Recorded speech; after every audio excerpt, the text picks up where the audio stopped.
Intenten poner un lápiz de pie sobre una mesa con la punta hacia abajo.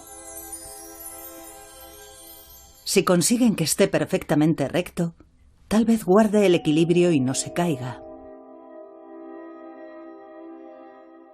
Sujétenlo lo más derecho y perpendicular posible.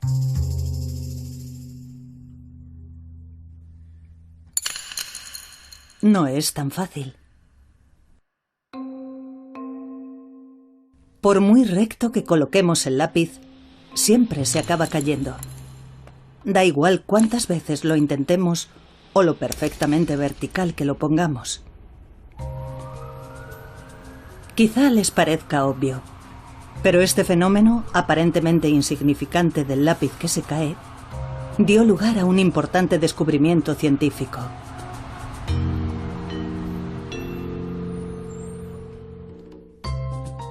El Premio Nobel de Física de 2013 puso el bosón de Higgs en su punto de mira.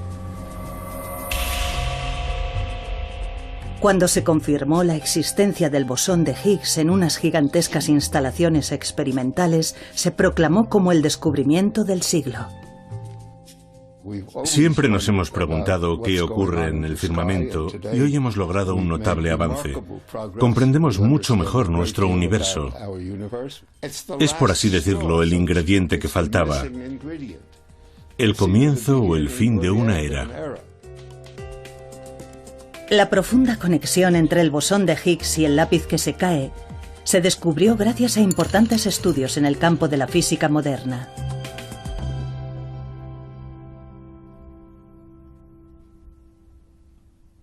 Durante más de un siglo, los físicos, empezando por Einstein, se han cuestionado de qué está hecho el universo.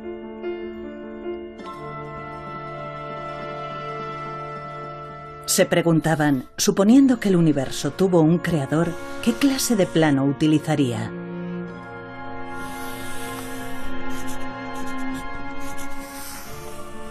Su objetivo era descubrir ese plano del universo y usar la lengua de las matemáticas para expresarlo por medio de una fórmula. Hasta el día de hoy, los físicos han conseguido crear fórmulas para expresar distintos fenómenos naturales.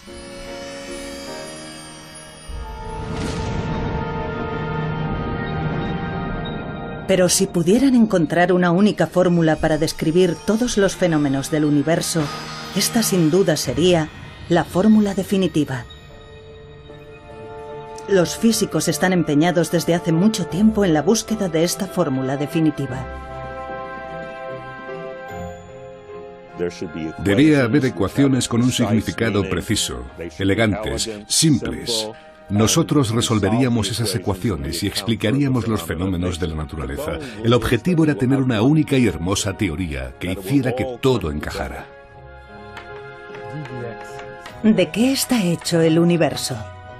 La búsqueda de la fórmula definitiva ha sido un largo y arduo camino. Los físicos se han enfrentado a innumerables dificultades en la búsqueda de una fórmula perfecta y bella que sea digna de elogio. Un importante descubrimiento dio lugar a un gran hallazgo.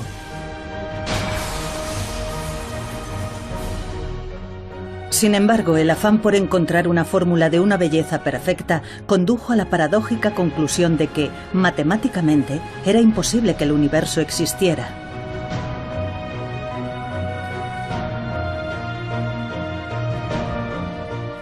Y así es como llegamos a la idea de los lápices que se caen. Pensar que en el mundo real la belleza perfecta estaba destinada a venirse abajo condujo al descubrimiento del bosón de Higgs y abrió el camino para encontrar la fórmula definitiva. Pero dicha fórmula demostró ser esquiva. Esta es la historia de la lucha centenaria en la que se embarcaron físicos pioneros en su afán por descubrir de qué está hecho el universo y qué fuerzas lo gobiernan. La fórmula definitiva.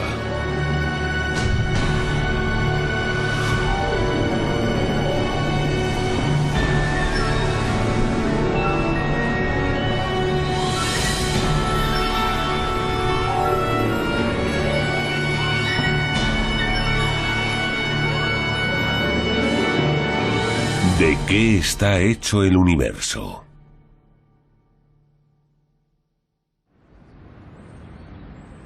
Tal vez les sorprenda saber que a lo largo de los 100 últimos años, los físicos han estado muy cerca de descubrir la fórmula definitiva. En el exterior del inmenso centro experimental en el que se descubrió el bosón de Higgs, hay una fórmula grabada en piedra. En efecto, esta es la vanguardista fórmula que los físicos creen que está más cerca de la fórmula definitiva. Puede parecer imposible de entender, pero no se preocupen.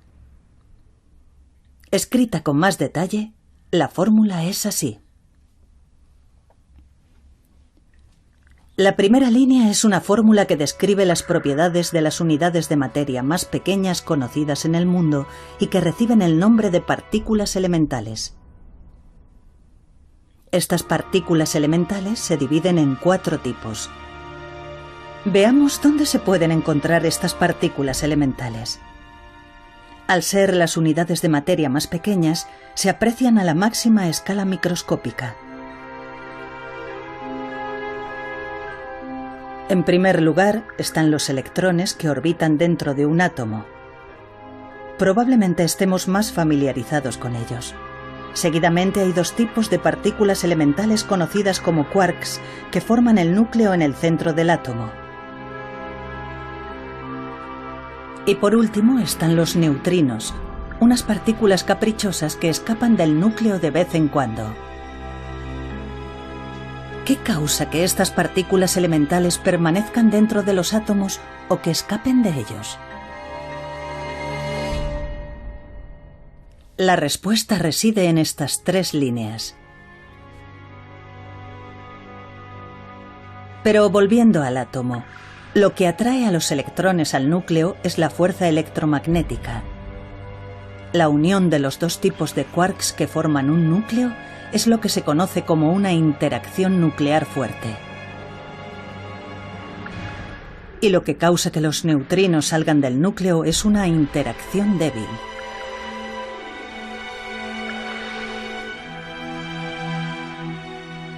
Los físicos piensan que si comprendieran totalmente las 4 partículas elementales y estas 3 fuerzas, podrían explicar cualquier cosa del mundo.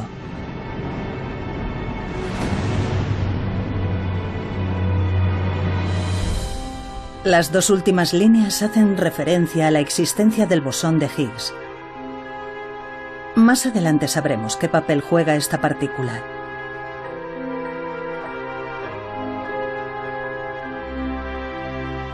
Pero ¿cómo llegaron los físicos a la fórmula que se creía más cerca de la fórmula definitiva? Echemos una ojeada a su épico recorrido que abarcó 100 años. Empezando desde arriba, la primera línea es una fórmula que explica las partículas elementales, las unidades de materia más pequeñas. Detrás de esta fórmula se esconde la historia de un hombre que insistía en que las fórmulas debían ser siempre bellas.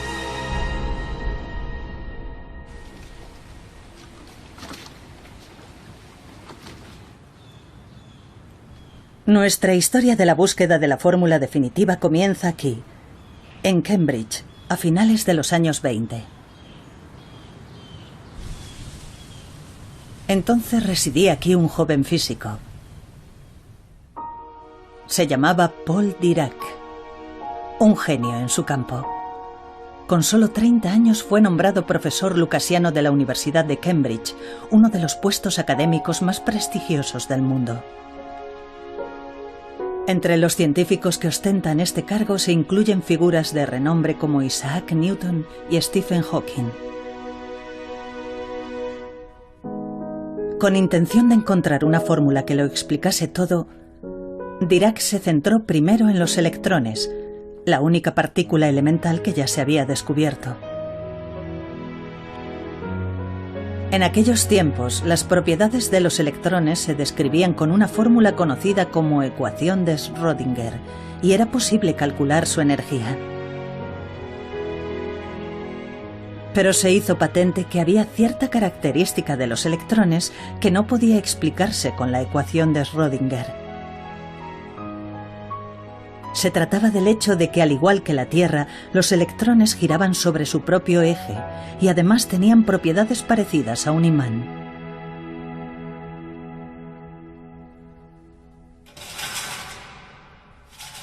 Los físicos de entonces podrían describirse de esta manera.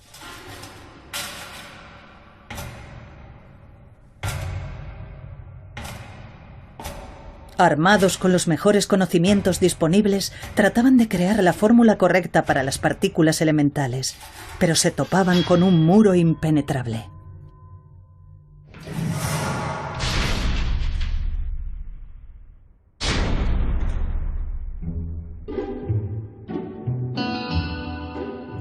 Para intentar hallar una fórmula que explicase las misteriosas propiedades de los electrones, Dirac adoptó un enfoque atrevido.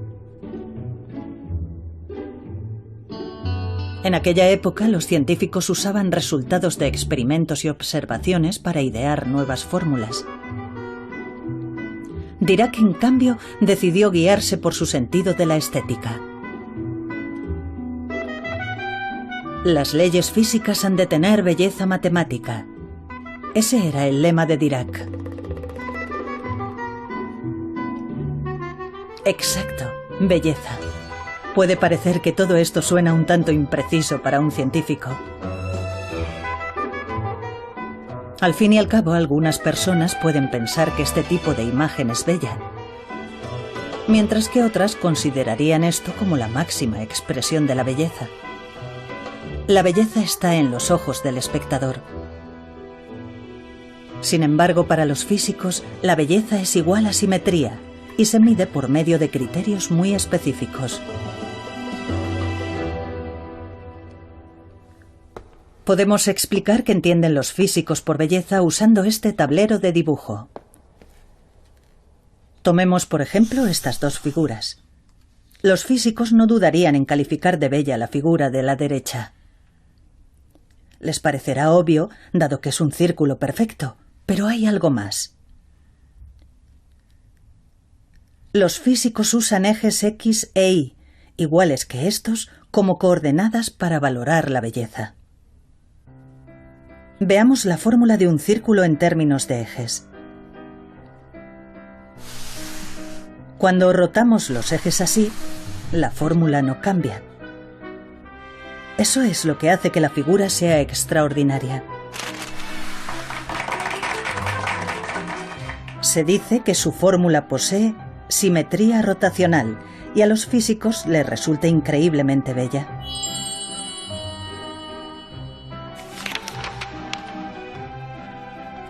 A los físicos les entusiasman también los patrones con rayas como este. Eso es debido a que, aunque los ejes se muevan, la fórmula que describen las rayas no cambia.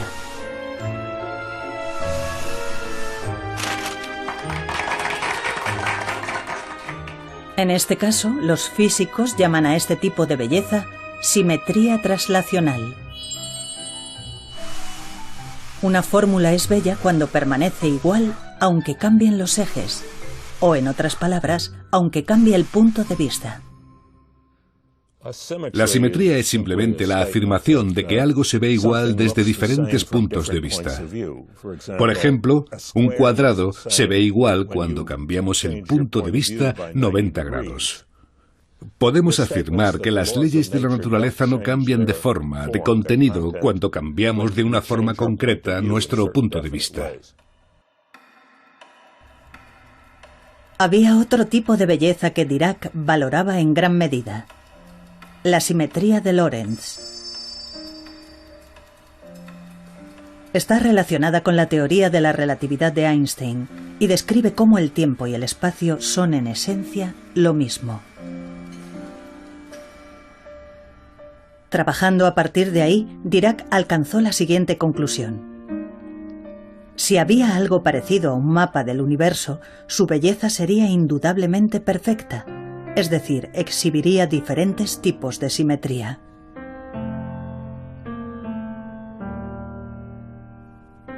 Pero echemos otro vistazo a la ecuación de Schrödinger. Si la observamos de cerca, vemos que hay una T que representa al tiempo y una x al cuadrado en la que la x representa el espacio. Eso significa que la fórmula carece de la simetría de Lorentz, en la que tiempo es igual a espacio. Como resultado de ello, si se ve desde un punto de vista diferente, la fórmula cambia de forma significativa.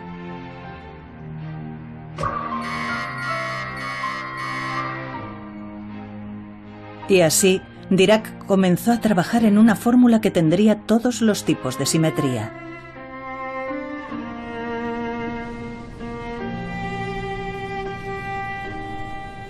Se encerró en su estudio durante 3 meses y se aisló del mundo exterior.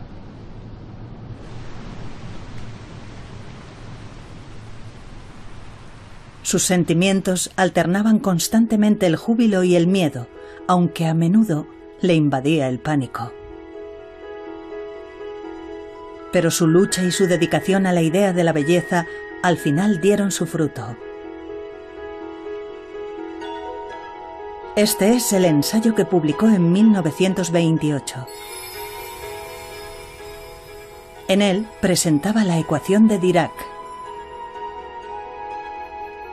Tiene una T y una X. Era una fórmula sencilla que poseía incluso la simetría de Lorentz.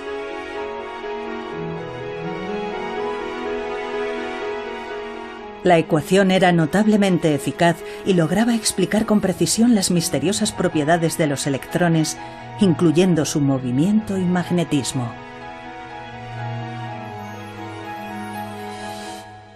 Era sensacional, maravillosa. Yo lloré. Lloré.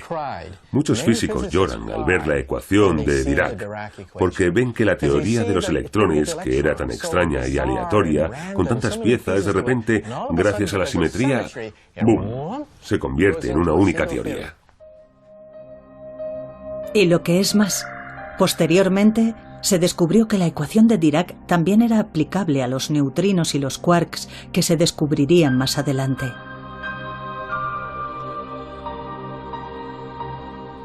Al incorporar todos los diferentes tipos de simetría, se había descubierto por fin una fórmula que explicaba perfectamente las propiedades de las partículas elementales.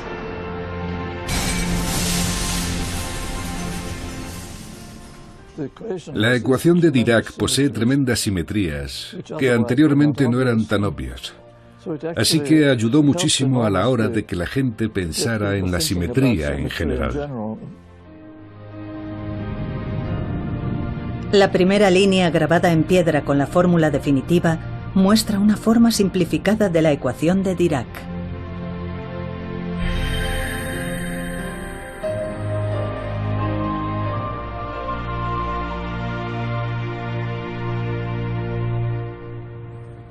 ¿De qué está hecho el mundo y qué fuerzas lo gobiernan? Los físicos se han esforzado por hallar una única fórmula que pueda responder esa pregunta. El siguiente desafío al que se enfrentaron fue encontrar fórmulas para las 3 fuerzas que unían a las partículas y las movían.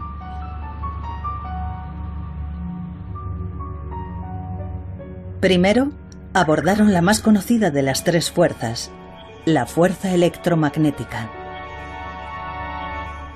La fuerza electromagnética atrae a los electrones al núcleo, pero también une átomos para crear diversas sustancias.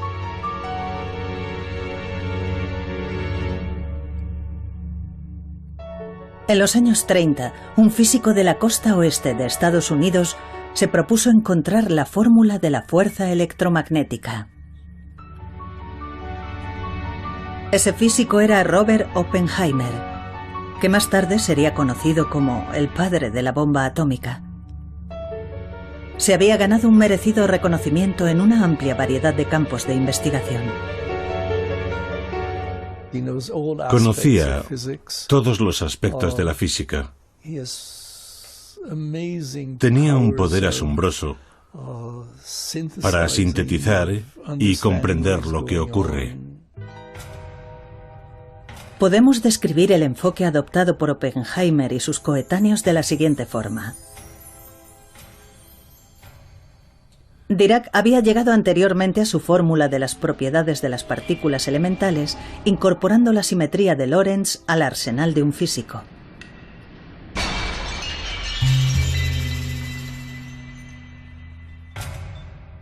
De forma parecida, Oppenheimer y otros físicos pensaban que al incorporar otra clase de belleza, es decir, la simetría, podrían descubrir la fórmula de la fuerza electromagnética.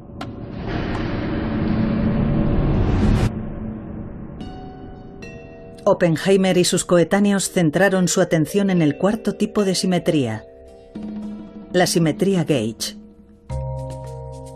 La simetría gauge es un concepto complicado. En pocas palabras, es similar a la simetría rotacional.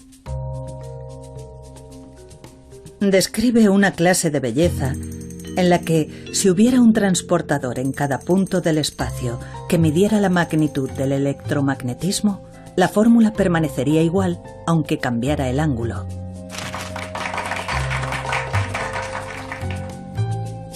Los físicos buscaban desarrollar una fórmula que poseyera los 4 tipos de belleza matemática, incluyendo la simetría gauge. Entonces surgió otra vez una nueva fórmula. Era, por así decirlo, una versión evolucionada de la ecuación de Dirac. Poseía las 4 simetrías y podía explicar las propiedades de la fuerza electromagnética. La fórmula describía un mundo fascinante. Los electrones emiten partículas de luz llamadas fotones que conectan los electrones al núcleo. La idea se basaba en que eran las partículas las que poseían la fuerza.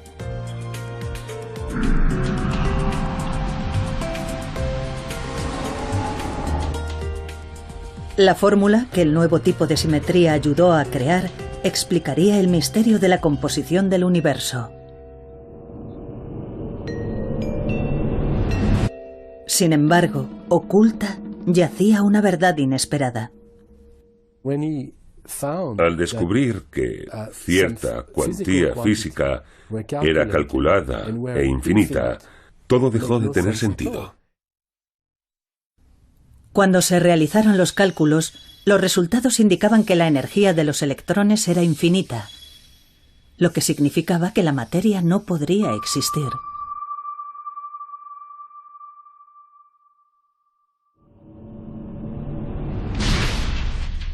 ¿Por qué los cálculos produjeron el resultado incomprensible de infinito? Oppenheimer y sus compañeros físicos repitieron los cálculos una y otra vez, pero eran incapaces de resolver el problema del infinito.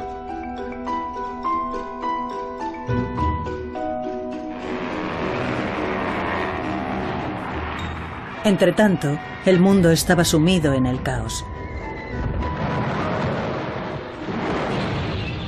En septiembre de 1939, Alemania invadió Polonia y comenzó la Segunda Guerra Mundial. Además, el físico estadounidense Enrico Fermi logró producir una reacción en cadena de fisión nuclear usando uranio. Este hecho dio lugar a que muchos físicos se involucraran en el desarrollo de la bomba atómica. Oppenheimer, el brillante físico de Estados Unidos, fue nombrado director del Proyecto Manhattan.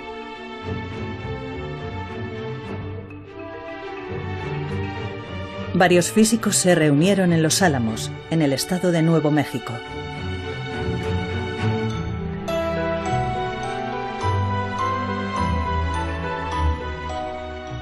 Y así, las investigaciones para hallar la fórmula definitiva se desvanecieron sin haberse resuelto nunca el problema del infinito.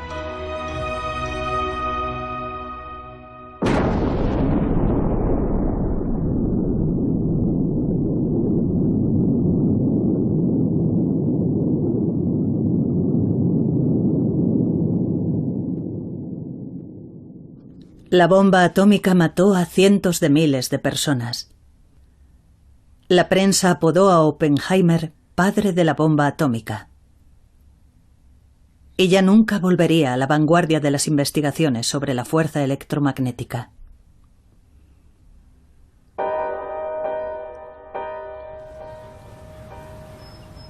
¿No podría haber tomado Oppenheimer un camino distinto que lo hubiera mantenido en el mundo de la teoría física pura? En 1948, mientras se debatía con su conciencia después de la guerra, recibió una carta de una fuente insospechada. La carta estaba firmada por Shinichiro Tomonaga, un físico japonés del que jamás había oído hablar. Tomonaga afirmó: durante la guerra he encontrado la forma de resolver el problema del infinito. No obstante, no se me permitió la oportunidad de presentar mis hallazgos al mundo occidental. A Oppenheimer le conmovió aquel mensaje inesperado que le llegó desde un país que había sido víctima de la bomba atómica que él había diseñado. Oppenheimer, que reconoció inmediatamente la importancia de lo que se había hecho en Japón, reenvió la carta escrita por Tomonaga a todos los participantes y pidió al físico japonés que escribiera un artículo para publicarlo en el Physical Review y que se difundiera ampliamente. El ensayo de Tomonaga se tradujo y, con la ayuda de Oppenheimer, se publicó en la revista de renombre mundial Physical Review. El mundo se asombró por el ensayo, que presentaba un nuevo método de cálculo que superaba con éxito el problema del infinito. Un físico estadounidense describió la situación de la forma siguiente. De una forma u otra, entre la ruina y el caos de la guerra, totalmente aislado del resto del mundo, Tomonaga había mantenido en Japón una escuela de investigación en física teórica que, en algunos aspectos, iba por delante de todo lo que existía en el resto del mundo en aquel momento. Llegó hasta nosotros como una voz de las profundidades.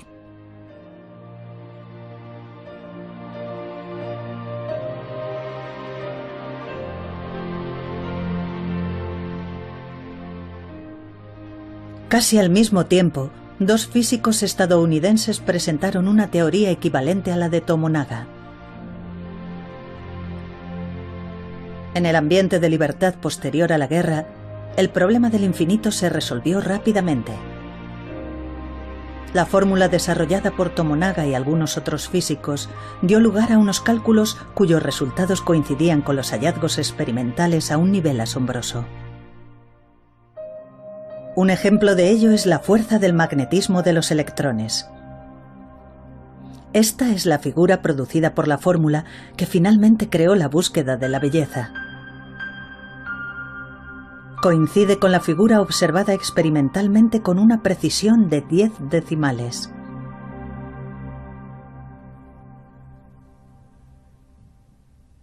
Permaneciendo fiel a la belleza de la simetría, se puede crear la fórmula correcta.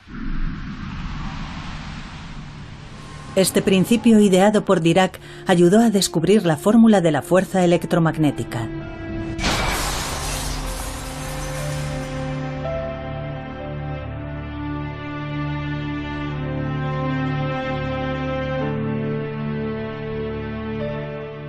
Esta es la segunda línea de la fórmula definitiva descubierta por los físicos. Una fórmula increíblemente precisa que dejó huella en la historia.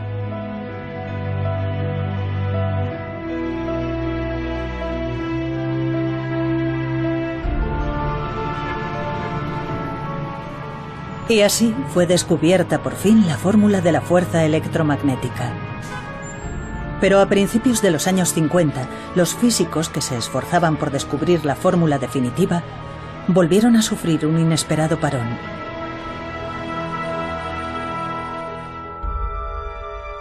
Atrapado en aquel nuevo contratiempo estaba Chen Ning-yan.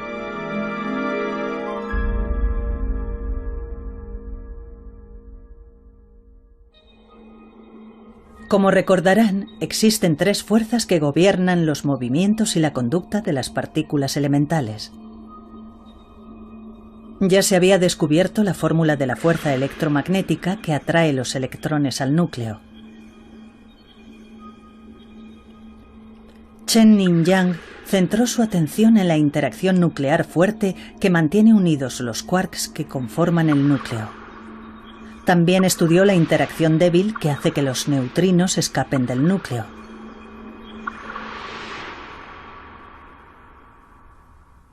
De nuevo fue la belleza de la simetría la que guió a Yang a la hora de buscar fórmulas para estas fuerzas.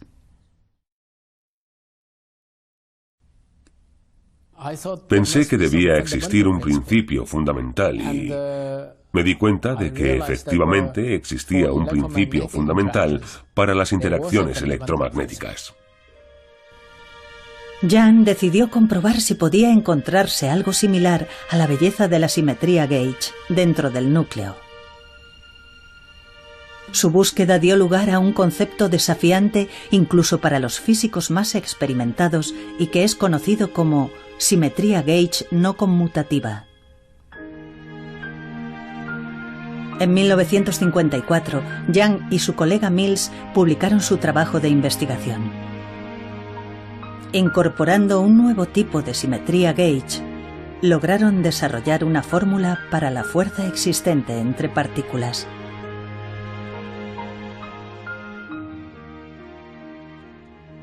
Era como las ecuaciones de Maxwell, solo que más elegante y con un tipo de simetría más ajustada. Yang y Mills habían dado un paso más en la electrodinámica cuántica. Si tomamos la teoría de Yang y la expresamos con términos de física contemporánea, obtenemos una fórmula como esta. Ahora, los físicos tenían lo que creían que eran los componentes que más se aproximaban a la fórmula definitiva, salvo por la parte relacionada con el bosón de Higgs. Por fin había una fórmula que describía las fuerzas de las partículas elementales del universo. Todos los físicos del mundo estaban esperanzados.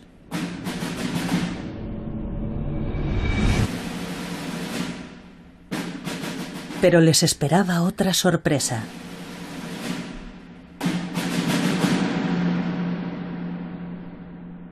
Era paradójico que la masa de las partículas con interacciones fuertes y débiles fuera cero, sin importar cómo se calculara. Solo los fotones se sabía que carecían de masa. Todas las demás partículas, como la W y la Z, se suponía que tenían masa. Se sabía que el fotón no tenía masa. Se sabía que no tenía masa desde principios del siglo XX. Cuando se realizó este estudio teórico, la W y la Z aún no habían sido descubiertas, pero estaba claro que al no ser descubiertas debían ser muy pesadas. La fórmula de Yang era realmente bella. No obstante, sugería que las partículas portadoras de fuerza no tenían masa, por lo que se apartaba claramente de la realidad. Los físicos se habían volcado en la búsqueda de la belleza perfecta. Pero el problema de la masa cero les planteaba una paradoja ineludible. Además, a los físicos les aguardaban otras sorpresas. Posteriores avances en la investigación de la simetría dio lugar a la notable sugerencia de que no solo las partículas transportadoras de fuerza, sino todas las partículas elementales que constituyen las unidades de materia más pequeñas, tenían aparentemente cero masa, al menos de acuerdo con las fórmulas. Es decir, el mundo entero carecía de masa. Esta fue la conclusión imposible que se extrajo de las fórmulas matemáticas.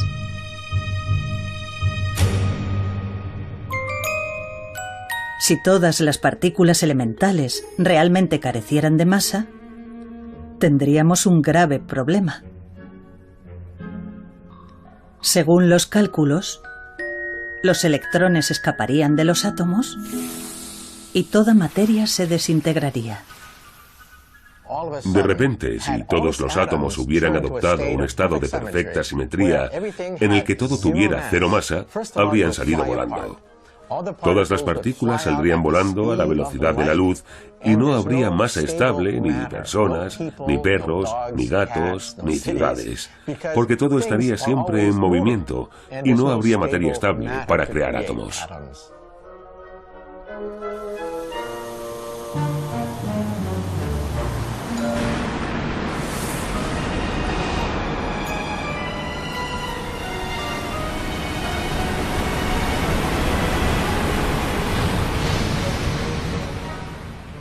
Vaya, las cosas se estaban poniendo serias.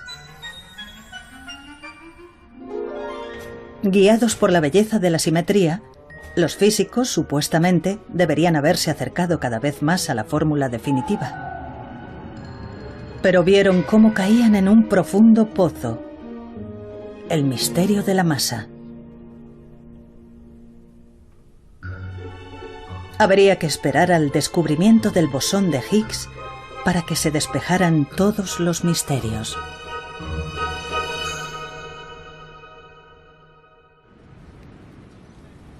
¿Cómo afrontar el misterio de la masa que había surgido súbitamente? En los años 60, en Chicago, en Estados Unidos, surgió un tipo de físico completamente nuevo.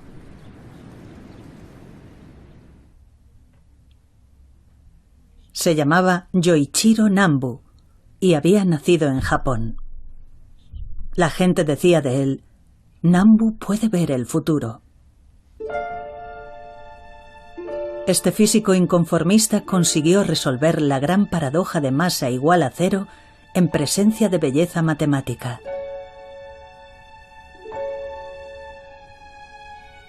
A principios de los años 60, lo que a Nambu realmente más le interesaba era este fenómeno. Exacto. Es el problema del lápiz que se cae que vimos anteriormente. Que un lápiz se caiga nos puede parecer insignificante. Pero fue precisamente este fenómeno lo que ayudaría a Nambu a solucionar el problema de la masa cero. Podemos contemplarlo de esta forma. Digamos que hubiera un plano de un lápiz que se sostiene de pie. El plano nos dice que coloquemos el lápiz verticalmente para lo que es preciso, simetría rotacional. ¿Qué pasa si hacemos lo que dice el plano y tratamos de colocar el lápiz de pie? En realidad, la simetría rotacional necesaria para el plano no se puede conseguir. Aunque hay simetría en el plano, esta se pierde en el fenómeno que vemos en la realidad. Este fenómeno recibe el nombre de ruptura espontánea de la simetría, concepto que más tarde le valdría al físico japonés el premio Nobel. A Nambu se le ocurrió que la ruptura espontánea de la simetría también podría hallarse en el plano del mundo natural. Ese fue originalmente el trabajo de Yoichiro Nambu, que es posible que haya asimetrías en las leyes de la naturaleza que no son respetadas por los fenómenos físicos. En 1961, Nambu presentó un ensayo sobre interacción nuclear fuerte. Si usamos el lenguaje de la física contemporánea, el ensayo puede resumirse así. Esta es la fórmula que describe las propiedades de la interacción nuclear fuerte. En otras palabras, es un plano de la interacción nuclear fuerte. Con más detalle, se ve así. Ahora podemos ver los quarks que sienten la interacción nuclear fuerte. Este plano está diseñado para seguir un tipo de simetría gauge. Por lo tanto, la masa de los quarks debe ser cero. Pero como vimos con el plano del lápiz, tenía simetría rotacional. Sin embargo, daba lugar a una realidad sin simetría rotacional. Nambu comprendió que el plano en el que los quarks tienen cero masa debe originarse en una realidad en la que los quarks tienen masa.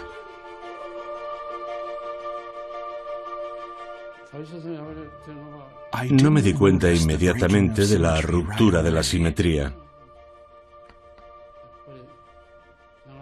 Fue una solución a la que llegué después de pensar mucho. Al echar la vista atrás, comprendo que era un fenómeno obvio. Este es un sencillo sumario de lo que resolvió Nambu. Después de buscar la belleza matemática perfecta, los físicos se toparon con la paradoja de la cero masa. Pero usando el lápiz que se cae como ejemplo, Nambu consiguió demostrar que la belleza perfecta estaba destinada a desmoronarse y, por lo tanto, dio origen a la masa en el mundo.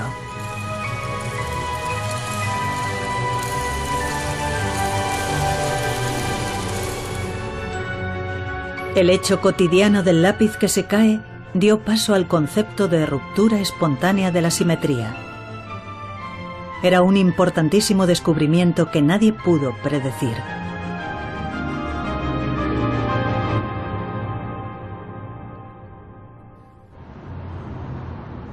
Por fin, llegó el momento de que hiciera su aparición el bosón de Higgs. Siguiendo la estela del concepto de Nambu que explicaba la masa de los quarks, los físicos tenían ahora que atribuir masa a electrones, neutrinos y partículas de interacción débil.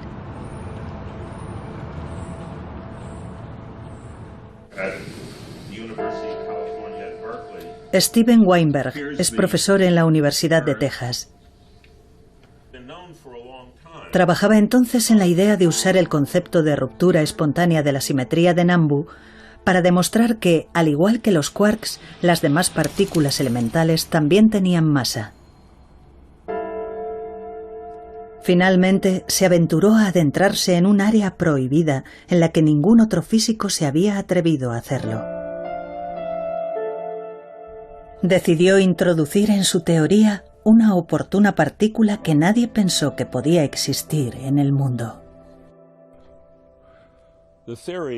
La teoría de Salam y Mia abrió un nuevo campo, un nuevo tipo de fuerza en la teoría. Un campo que adquiere valor en un lugar vacío, incluso lejos de cualquier fuente, y que de hecho se extiende por todo el universo. Es el campo que rompe la simetría. Este es el trabajo de investigación que Weinberg usó como referencia en aquel entonces. Estaba escrito nada menos que por Peter Higgs, que ganó el Premio Nobel de Física en 2013. El trabajo establecía que si la partícula elemental, el bosón de Higgs, existiera en realidad, la simetría de belleza matemática se rompería espontáneamente, y las partículas elementales y las partículas transportadoras de fuerza adquirirían masa. Se dice que esta partícula está considerablemente ausente al principio, pero después ocupa los espacios de forma espontánea.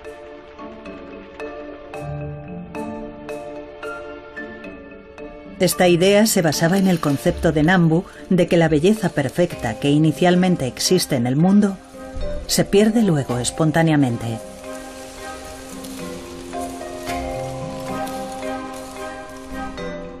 Según Weinberg, las partículas como los electrones son bloqueados por los bosones de Higgs y les resulta más difícil moverse. De hecho, esta dificultad para moverse es la que sentimos como masa.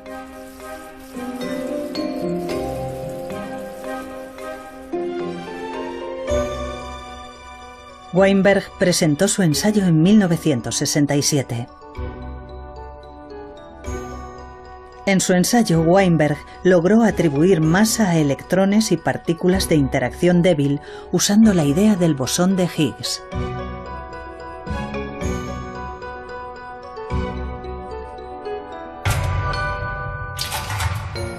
A los físicos les había echado para atrás el misterio de la masa, pero con la ayuda del bosón de Higgs habían encontrado finalmente un modo de acercarse más a la fórmula definitiva.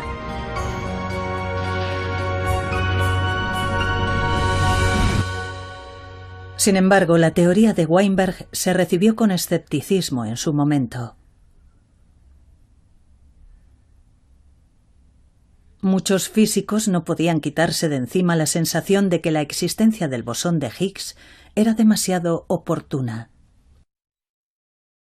No es bonito. Bonito es algo que una vez que lo ves, tiene que ser así. Y si lo cambias un poco, ya no está bien. La idea de Higgs no tiene esa propiedad. Yo describo la situación como tener una casa preciosa. Puedes tener una casa preciosa, pero necesitas tener un retrete. El mecanismo de Higgs es como el retrete. El famoso físico Stephen Hawking llegó incluso a apostar en contra de la existencia del bosón de Higgs.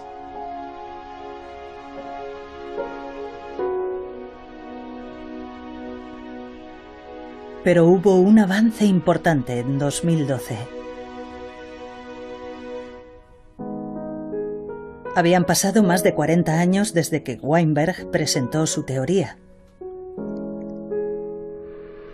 En un inmenso centro experimental, donde se podía lanzar energía de una magnitud sin precedentes a un único punto en el espacio, se detectaron señales del bosón de Higgs.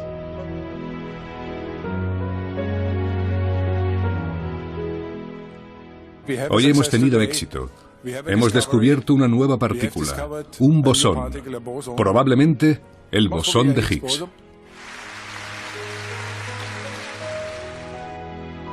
La teoría de Weinberg finalmente había demostrado ser cierta. La teoría del bosón de Higgs en la que se había basado también fue reconocida y premiada con el Nobel.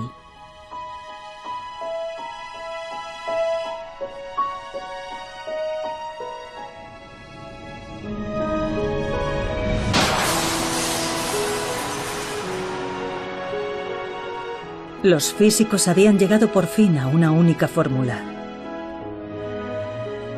El modelo estándar que explica los 4 tipos de partículas elementales y las 3 fuerzas que conforman el universo estaba finalmente completo.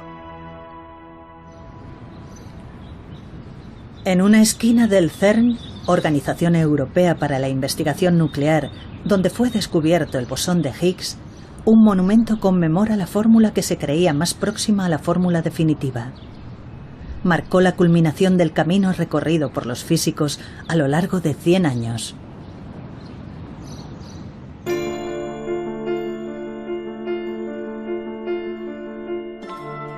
¿Cómo se refleja la bella simetría de la fórmula definitiva en el mundo que nos rodea?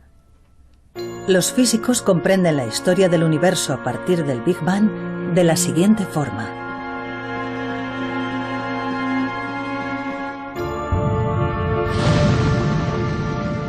El universo comenzó según el plano que inicialmente mantuvo su perfecta simetría y que es la fórmula definitiva.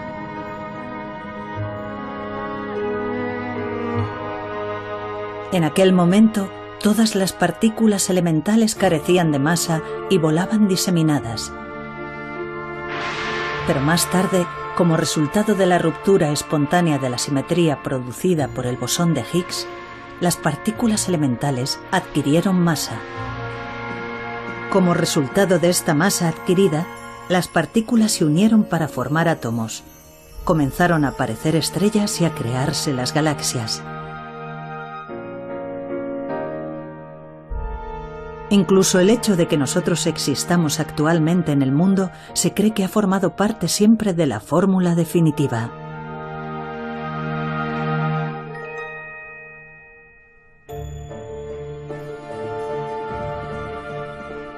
Gracias al descubrimiento del bosón de Higgs, se dice que no hay fenómeno en el mundo que no pueda explicarse por medio del modelo estándar. Sin embargo, en vez de celebrar su gran logro, los físicos que desarrollaron el modelo estándar trabajan ahora con decisión y esmero en su próximo objetivo.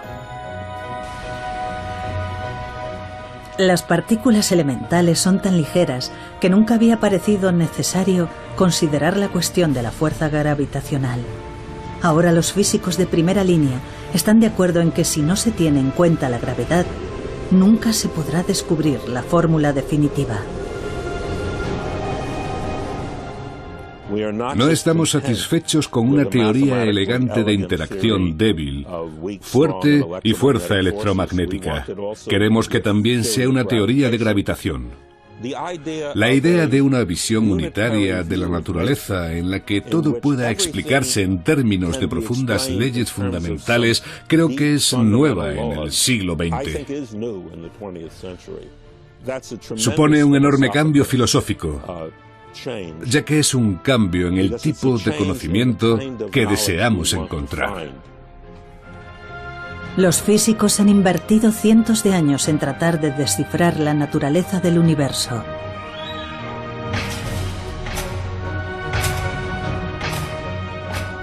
Su cruzada en busca de la fórmula definitiva continúa hasta el día de hoy.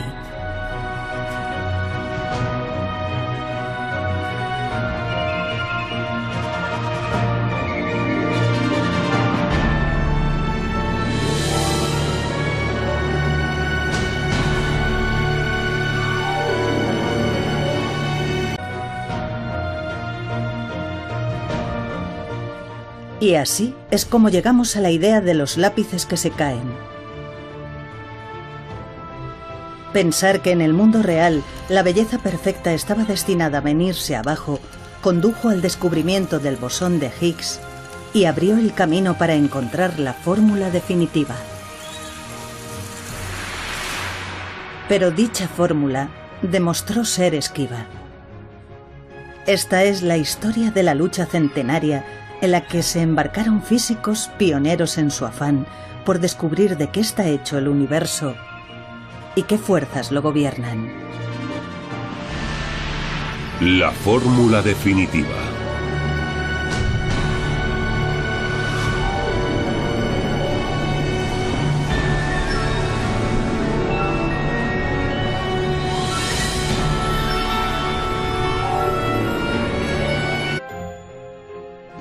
Debía haber ecuaciones con un significado preciso, elegantes, simples.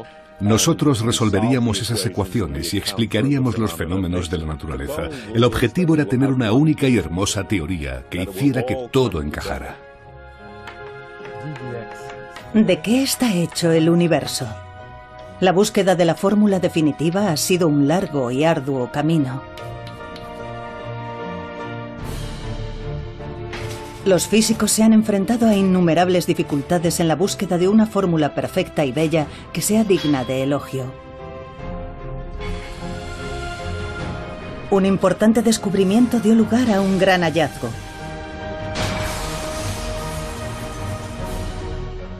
Sin embargo, el afán por encontrar una fórmula de una belleza perfecta condujo a la paradójica conclusión de que, matemáticamente, era imposible que el universo existiera.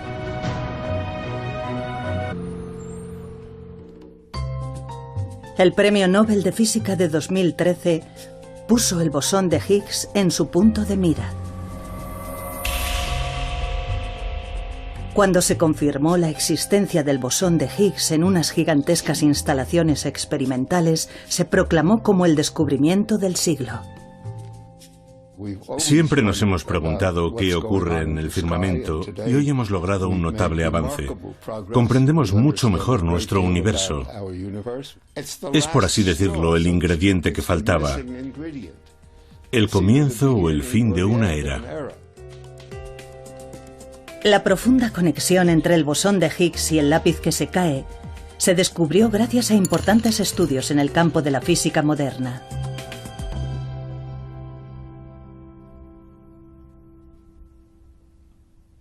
Durante más de un siglo, los físicos, empezando por Einstein, se han cuestionado de qué está hecho el universo.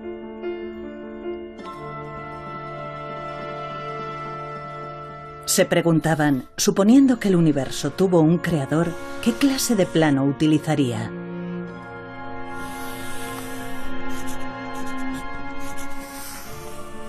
Su objetivo era descubrir ese plano del universo y usar la lengua de las matemáticas para expresarlo por medio de una fórmula.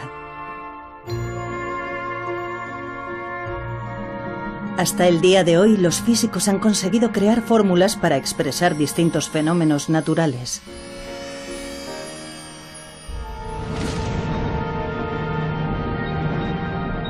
Pero si pudieran encontrar una única fórmula para describir todos los fenómenos del universo, esta sin duda sería la fórmula definitiva.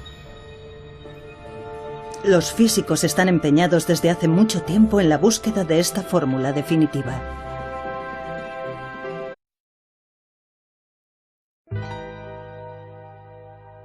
Intenten poner un lápiz de pie sobre una mesa con la punta hacia abajo. Si consiguen que esté perfectamente recto, tal vez guarde el equilibrio y no se caiga. Sujétenlo lo más derecho y perpendicular posible.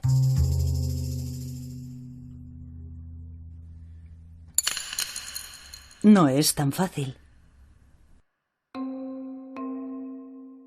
Por muy recto que coloquemos el lápiz, siempre se acaba cayendo. Da igual cuántas veces lo intentemos o lo perfectamente vertical que lo pongamos. Quizá les parezca obvio, pero este fenómeno, aparentemente insignificante del lápiz que se cae, dio lugar a un importante descubrimiento científico.